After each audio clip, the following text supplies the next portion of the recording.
आता करुणा मुंडे सध्या बोलतायत, थेट जाऊयात. बायकोसोबत मारहाण करतात हे नसतो. तुम्ही बाहेर जायपर्यंत पण तुम्ही आता तुम्ही वेगळे आहे तरी पण तुम्ही कुठे संपवतात? व्हायलन्स संपवत नाही ना. कलेक्टर ऑफिस मध्ये तुम्ही मारहाण करताय बायको सोबत पुलिसांच्या समोर. छोटी गोष्ट नहीं है.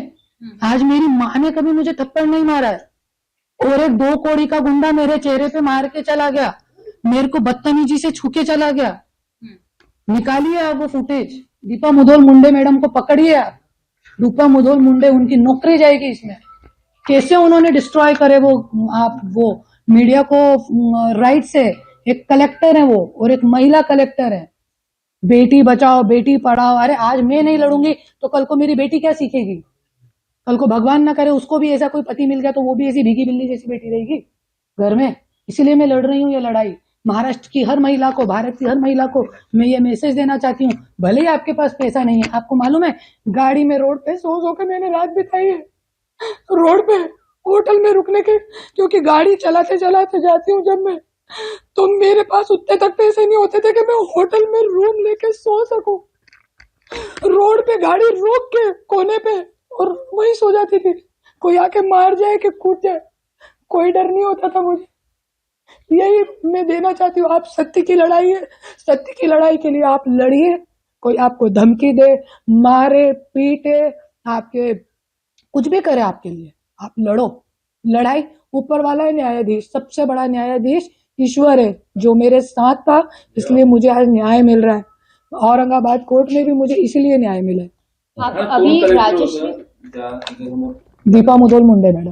आप इतकं हे असून सुद्धा त्यांच्यावरती काहीही कारवाई होत नाहीये किंवा त्यांच्यावरती कोणी हे बोलत नाहीये, त्यांना पाठीशी घातलं जातं. यंत्रणा सगळी त्यांना मदत करते, यंत्रणा मदत करते का? Obviously. विशेषतः मुख्यमंत्री त्यांना मदत करतायत.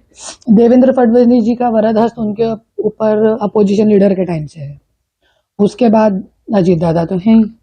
तो इतनी बड़ी ताकत जब है उनके पीछे कौन करना है, कौन करेगा?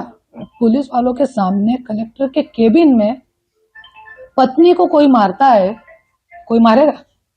कोई पत्नी को मारेगा, उसको गलत तरीके से गालियां बकेगा? गुंडे, पुलिस सब थे वहां पे. मेरे हस्बैंड खुद थे वहां पे कलेक्टर के ऑफिस में. डीपीडीसी की मीटिंग थी पहली. वाल्मिक कराड आता जेलमध्ये आहेत. तुमचं म्हणणं आहे की कलेक्टरच्या ऑफिसमध्ये त्या ठिकाणी वाल्मिक कराडांनी सुद्धा तुमच्यावर हात उचलला, त्यांनी मारहाण केल्याचा तुमचा आरोप आहे. ही केस पुन्हा ही फाईल ओपन करून केली जाऊन कलेक्टरची चौकशी व्हावी, ज्याचं तुम्ही नाव घेताय. तशी तुमची मागणी आहे का? मागणी आहे ना, मागणी आहे. आणि कलेक्टर को ज्या वेळे माझ्यासोबत मारहाण केली होती, मैंने घर में अपने बच्चों को बताया था, तो बच्चों ने मुझे क्या किया, मेरे पति को बताया, तो पति ने क्या बोला बच्चों को, मम्मी झूठ बोल रही है. तो ठीक है, एक सच्चे के पास सिर्फ बोलने के लिए होता है. फिर मेरे पास पुरावे हैं, तो मैंने कलेक्टर को दूसरे ही दिन जाके, बच्चों ने बोला आप पुरावा लाओ हम देखेंगे. मेरे बेटे ने बोला कि आप पुरावा लाओ मैं देखूंगा वाल्मीकि कराड़ को. तो मैंने कलेक्टर को निवेदन दिया कि मुझे सीसीटीवी फुटेज दिए जाए. तो मेरे को सीसीटीवी फुटेज आज तक नहीं मिले. फिर उसके बाद निवेदन के बाद मैंने आरटीआई डाली. आरटीआई की भी कोई वैल्यू नहीं है, कोई वैल्यू नहीं है. कानूनन बच्चों को भी गुमराह करने की कोशिश की जाए. नहीं, बच्चों का कुछ नहीं है. बच्चों के साथ मेरे हस्बैंड का रिलेशन बहुत अच्छा है. उनको आपके खिलाफ गुमराह करने की कुछ कोशिश की जाए. नहीं, ऐसा कुछ नहीं है. और ऐसा होगा भी तो मुझे नहीं मालूम ये बात के बारे में, क्योंकि मैं बहुत ज्यादातर यहाँ पे रहती नहीं हूँ. मैं भीड़ में रहती हूँ, महाराष्ट्र में पूरे घूमती रहती हूँ. राजेश वाल्मीकि कराड़ जी का जो है उनके ऊपर अभी कई केसेस फिलहाल चल रहे हैं, तो क्या आपके साथ जो मारधाड़ हुई थी उसके बारे में आपने कभी कंप्लेंट करी थी?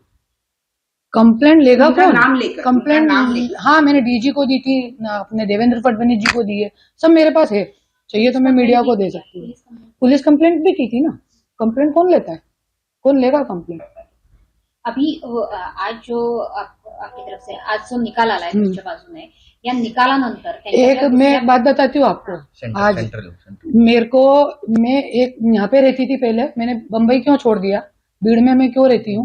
मैं यहाँ पे रहती थी ना, मेरे दरवाजे पे कभी भी पुलिस वाले आते थे. मेरे दरवाजे पे कभी भी पुलिस वाले आते थे और मुझे उठा के लेके जाते थे. कभी भी आते थे और मेरे को लेके जाते थे पुलिस स्टेशन में. ऐसा मेरे साथ चलता था सब. इसलिए मैंने ये भीड़ बम्बई छोड़ दिया, क्योंकि मेरे साथ मेरे बच्चे भी रहते हैं. मैं अपने आप को बचा सकती हूँ, अपने बच्चों को कैसे बचाऊंगी? कल को मेरे बच्चों को भी लेके चले गए तो कोण जिम्मेदार होगा उसका? सगळ्यातून तुम्ही काय शिकला? एक गोष्ट जी प्रकर्षाने तुम्हाला आठवणीत राहील नेहमी. एकच शिकलेला आहे, लढायला पाहिजे.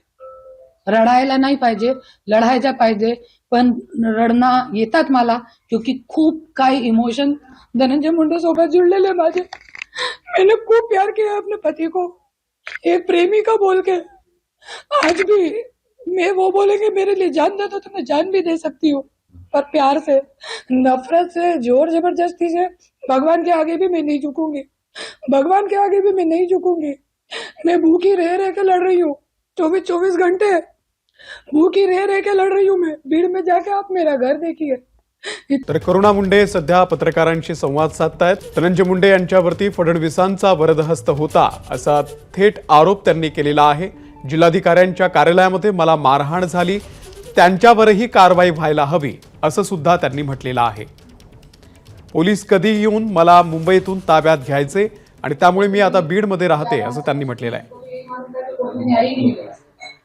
मेरे को इतना मालूम था बस कि न्याय मिलेगा नहीं, पर हर जगह मुझे न्याय मिलेगा और आगे भी मैं लड़ने वाली हूँ. तर पोलिसांच्या त्रासाला कंटाळून मी मुंबई सोडली असं करुणा मुंडे यांनी म्हटलेलं आहे. पोलीस कधी येऊन मला ताब्यात घ्यायचे आणि त्यामुळेच मी आता मुंबई सोडलेली आहे असं करुणा मुंडे यांनी म्हटलेलं आहे. कलेक्टर है वो, और एक महिला कलेक्टर है. बेटी बचाओ बेटी पढ़ाओ. अरे आज मैं नहीं लड़ूंगी तो कल को मेरी बेटी क्या सीखेगी? कल को भगवान ना करे उसको भी ऐसा कोई पति मिल गया तो वो भी ऐसी भीगी बिल्ली जैसी बेटी रहेगी घर में. इसीलिए मैं लड़ रही हूँ ये लड़ाई. महाराष्ट्र की हर महिला को, भारत की हर महिला को मैं ये मैसेज देना चाहती हूँ. भले ही आपके पास पैसा नहीं है, आपको मालूम है गाड़ी में रोड पे सो के मैंने रात बिताई है. रोड पे होटल में रुकने के, क्योंकि गाड़ी चलाते चलाते जाती हूँ जब मैं, तो मेरे पास उतने तक पैसे नहीं होते थे कि मैं होटल में रूम लेके सो सकूं. रोड पे गाड़ी रोक के कोने पे और वहीं सो जाती थी. कोई आके मार जाए कि कूद जाए, कोई डर नहीं होता था मुझे. यही मैं देना चाहती हूँ. आप सत्य की लड़ाई है, सत्य की लड़ाई के लिए आप लड़िए. कोई आपको धमकी दे, मारे, पीटे, आपके कुछ भी करे आपके लिए, आप लड़ो. देवेंद्र फडणवीस जी का वरदहस्त उनके ऊपर अपोजिशन लीडर के टाइम से है. उसके बाद अजीत दादा तो हैं ही. तो इतनी बड़ी ताकत जब है उनके पीछे कौन करना है, कौन करेगा? पुलिस वालों के सामने कलेक्टर के केबिन में पत्नी को कोई मारता है, कोई मारेगा? कोई पत्नी को मारेगा, उसको गलत तरीके से गालियां बकेगा? गुंडे, पुलिस सब थे वहां पे. मेरे हस्बैंड खुद थे वहां पे कलेक्टर के ऑफिस में. डीपीडीसी की मीटिंग थी पहली. वाल्मिकी एबीपी माझा, उघडा डोळे बघा नीट.